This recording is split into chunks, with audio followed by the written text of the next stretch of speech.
श्रीमद् आद्य गुरु शंकराचार्य भगवान अपने 4 शिष्यों के साथ में बैठे हुए हैं। माँ गंगा का दिव्य दर्शन कर रहे हैं। जो गंगा मैया साक्षात द्रवीभूत ब्रह्म हैं, उनका दर्शन करते हुए आनंदित हैं।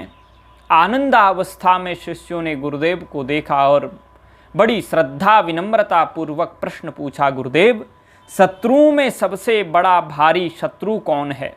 गुरुदेव ने उत्तर दिया कि काम, क्रोध, झूठ, लोभ और तृष्णा ये शत्रुओं में सबसे बड़े शत्रु हैं। एक शत्रु नहीं है। क्रोध, झूठ, लोभ, तृष्णा, काम, ये 5 शत्रु हैं बहुत बड़े। इनसे बचने का प्रयत्न करना, ऐसा अपने शिष्यों को उपदेश किया।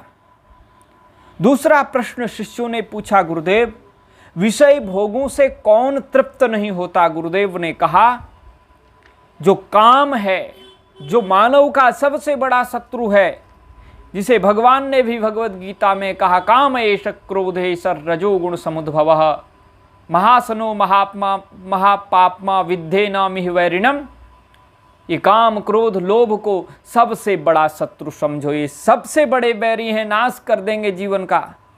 इन शत्रुओं से सावधान रहो। बाहर के शत्रु बाद में आएंगे, लेकिन ये जो भीतर बैठे हुए शत्रु हैं, यही हमको शत्रुओं को वृद्धि कराने में सहायक बनते हैं। अगर ये शत्रु समाप्त हो जाए तो बाहर कोई शत्रु नहीं रह जाएगा।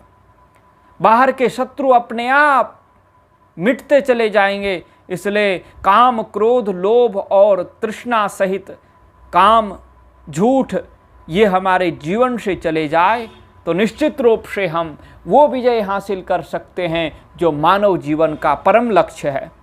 गुरुदेव के उपदेश के पश्चात फिर शिष्यों ने पूछा, गुरुदेव, विषय भोगों से कौन तृप्त नहीं होता?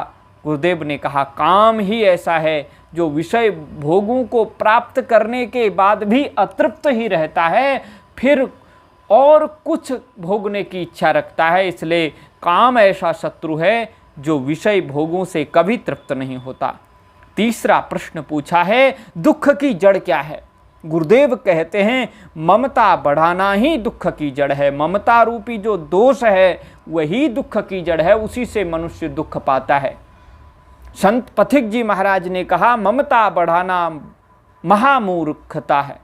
महामूर्खता है ममता को रखना, क्योंकि ये भी एक शत्रु है मानव जीवन का, और सबसे बड़ा दोष है जो दुख की बाढ़ जीवन में ला देता है। इसलिए ममता को मानव जीवन में लाना बहुत बड़ा व्यर्थ का काम है।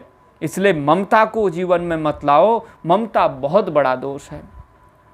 ये ममता न आती विषमता के पीछे विषमता रहा करती, दोषों के पीछे दोषों में विषमता रहती है। इसलिए विषमता को समता में बदलो और समता से ही ममता समाप्त होती है। अगर हम समता का भाव रख देंगे तो निश्चित रूप से ममता अपने आप पलायन कर जाएगी और हम उस समतत्व परमात्मा में, उस आनंद तत्व भगवान श्री कृष्ण में सदैव रमण करेंगे। गुरुदेव ने अद्भुत उत्तर दिए हैं, शत्रुर महाशत्रु तमोस्ति को वा कामः शकोपा नृतलोभ तृष्णः न पूर्यते को विषयैषयैव किम दुःख मूलम ममताभिधानम। जय